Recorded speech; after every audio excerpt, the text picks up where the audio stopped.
This happened a little over a year ago, when I was still in college.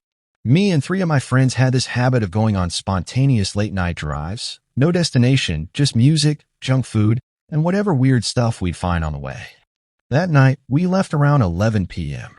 The highway was mostly empty. It was one of those clear, quiet nights where the world feels a little too still, like something's watching, but you can't tell from where. We pulled into this old gas station on the outskirts of town to grab drinks. While the rest of us were inside, my friend Jake stayed out by the car, scrolling through his phone. When we got back, he looked uneasy. He told us there was this white van that drove by really slow. I thought it was going to stop, but it just kept crawling down the road. No headlights. I couldn't see the driver.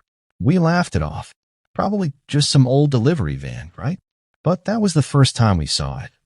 About 15 minutes later, we were cruising through a back road near the woods, and there it was.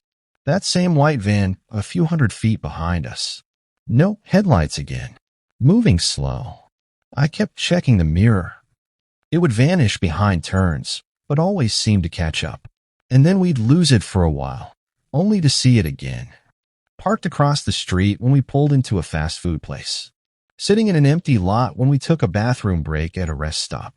Jake started freaking out. He said he was sure it had no one in the driver's seat. We didn't believe him, not really, but none of us wanted to get close enough to prove him wrong.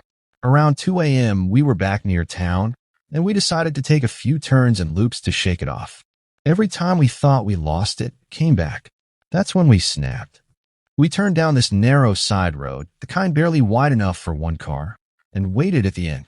A minute passed, then 2. And there it was. The van turned the corner and slowly crept toward us. We jumped out, blocking the road, ready to confront whoever was inside. But when we got close, we realized Jake wasn't wrong. There was no one in the driver's seat.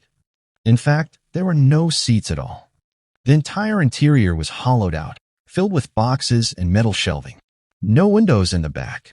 No license plate. That's when we noticed the writing on the side, faded, barely visible. Autonomous vehicle, test in progress. It was one of those AI-powered delivery vans a tech company was testing in our state. Completely driverless. Programmed to follow a specific loop for hours. We were never being followed, not intentionally at least.